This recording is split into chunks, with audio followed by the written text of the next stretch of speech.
The Pixel 7 Pro after 6 months, and I specifically used the last few weeks leading up to the week I spent again with the Pixel 7 Pro using my Samsung Galaxy S23 Ultra, using my Z Flip 4, using my Z Fold 4, because I wanted those devices fresh in my mind when I came back and took another look at the Google Pixel 7 Pro. And the question I asked myself is, did I miss anything? Was there ever a moment when I said, you know what, geez, I wish I had my S23 Ultra here. Or I just, wish I had this feature. Oh, this is lagging a heck of a lot behind what one of these XYZ devices would be doing. Was there a single instance of that in the entire week that I was using the Google Pixel 7 Pro? And the answer is no. There was never one time where I said, oh man, this would be perfect if only I had my iPhone, if only I had my Galaxy S23 Ultra. I'm missing out on something right now because I have my Pixel 7 Pro and not one of those more expensive devices. And this plays in to what annoyed me the other day about the Google Pixel 7a pricing. Right now, it's back up on the Google website at $899, but you could still find the cheaper pricing. It was down to $749. Even on the Google site, there's plenty of trade-in stuff. There's plenty of carrier deals. Amazon, the price is, I think, $790. That's the link that will be in the description. You're going to see higher prices for the next month on the Google Pixel phones. Why? Because they have to justify some sort of differentiation between the product line. So this is going to stay at $899. You're going to find the Pixel 7 go back to $599, because if it stays at $499 or even lower, people are going to say, well, why the heck would I buy a 7a at $499 if I could get a 7 at $499? So you're going to see the higher pricing on the Google Pixel phones for the next month. Then I expect them to go back on sale. But what they offer here, and what they did with this device, and it's why I love the 6A so much. They said, okay, what are the boxes that we have to check in order to give people a flagship experience? In order for them to walk away saying what I just said, that I could go an entire length of time without feeling disappointed or without feeling like I'm missing out. Google absolutely did that. There's nothing in here that you don't need. There's nothing extraneous, nothing that they put in here that would raise the price that didn't absolutely come back to the experience that you were going to have. So let's talk about my experience with this device so far. Let's start with display. I've come around on the display for a couple different reasons. We'll talk about that more when I get to the camera section.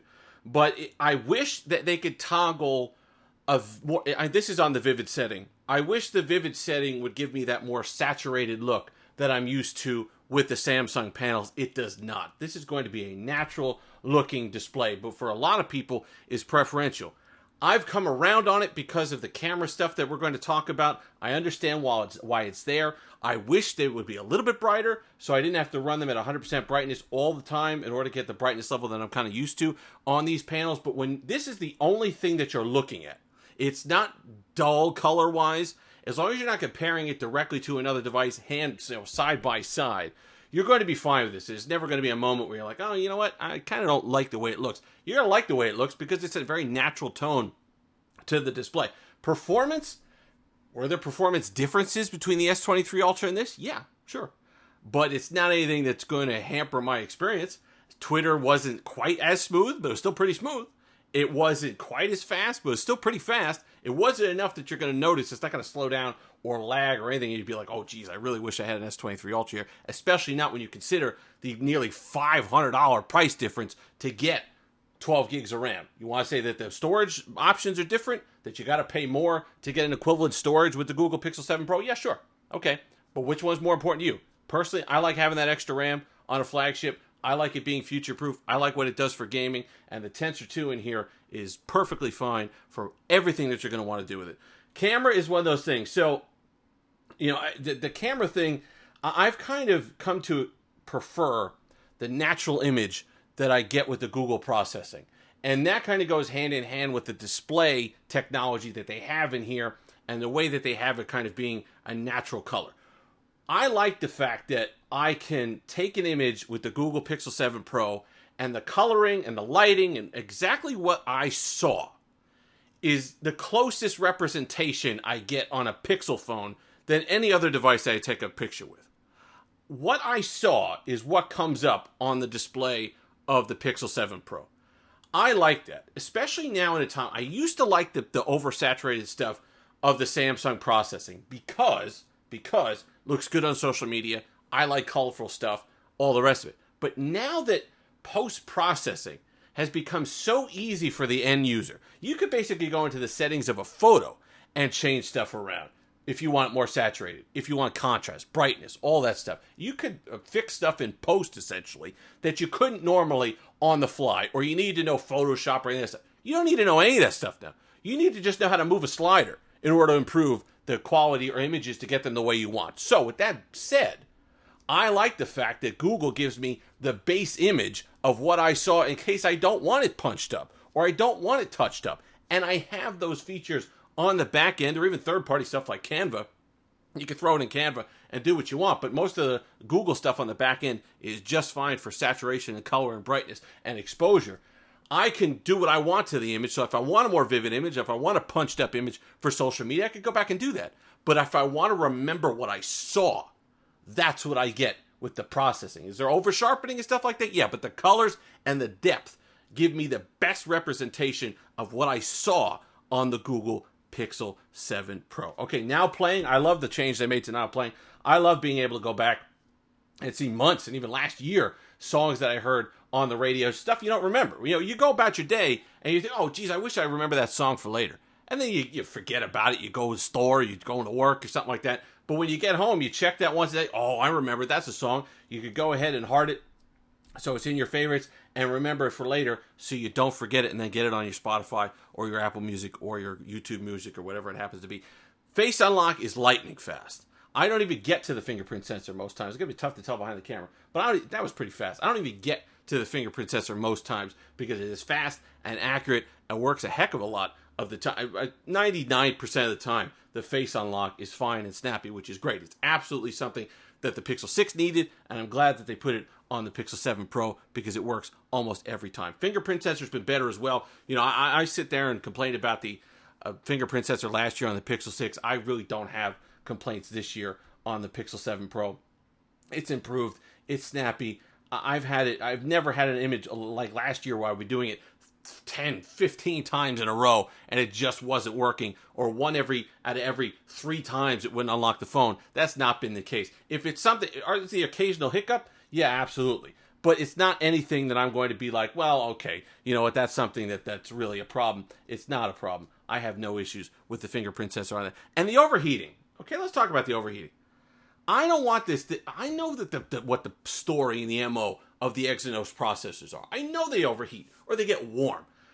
In the week that I went back to using this, after all the updates, it's running in the April security patch, I had a ton of downloads to do on this thing. Did it get a little warm during the downloads? Yeah. Guess what else gets warm during my downloads? S23 Ultra during the update. My Z Flip 4, I could fry an egg on doing updates.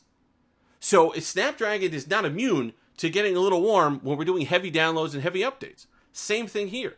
The rest of the time, whether it was taking pictures, video, using it, scrolling, Amazon, eBay, I didn't notice anything. I had zero problems with overheating on my Pixel. And I think why, I said this before, why I think it's more pronounced and why people experience, or they feel they experience overheating more on their Pixel 7 Pro than other devices is because of the metal band. The way it handles heat. I think it dissipates heat back here on the side, so when you're touching it, you get that sensation of heat, and you think that it's overheating. I really had no issues with that. This is a really important device, and again, that's why it bugs me that the 7A is going for that price increase, because it's going to artificially increase the price of the 7 even more this year than it was last year. It's going to artificially increase the price of the 7 Pro at this point in the cycle. This should still be $749. They've had it at $749 for over a month. They're just doing that so people don't look at them and say, wait, you crazy? Why, how is it that the Pixel 7a is $499, but so is the Pixel 7? There's just no differentiation in the product line. So they're doing that artificially. That's why that annoys me. And I hope that they don't get sucked into that next year with the Pixel 8 Pro. I hope they don't look at some of the things that people crow about with Samsung. Oh, it has this feature, and add things that it doesn't need in order to fulfill that flagship experience. Just to artificially say they have it and raise the price.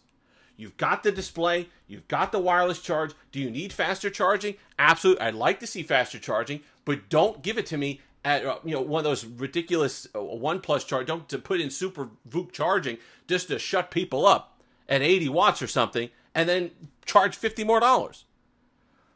This is a phone for people who know what they need and don't want to pay for things that they don't, and still get a premium experience. With the premium build, which I like. White, to me, is the color on this phone. You get the periscope zoom. You get the 5X optical. I like it. Either love or hate the design. I happen to love it. It feels good in the hand. Display is nice. You get the colors. You get the OLED. You get the 120 hertz. All the boxes now that are there for a flagship device in 2023 are checked with your Pixel 7 Pro. Don't go about chasing other ridiculous features if it adds to the price of this phone. If you could do stuff on the AI side, the computational side, that you could add to this without increasing the price, go for it. But I hope that we see going forward with the Pixel devices that Google stays with this mindset and pricing structure, as opposed to just chasing Samsung and these other features where they're going to push over $1,000 worth on the cost. If you've made it this far, like, comment, subscribe, all that fun stuff. No, it's a bit of a long one. It's a bit of a rant, but I really like this device. I like what it means, especially now when I had those problems. To get 12 gigabytes of RAM, the base price on the Samsung, I understand you get deals, or it's still $13.79. So whether you trade something in or you're using bill credits or whatever, it's still an amount that you're paying. And that frustrates me, especially when you can have a device like this that checks a lot of those boxes and you're paying a whole heck of a lot less.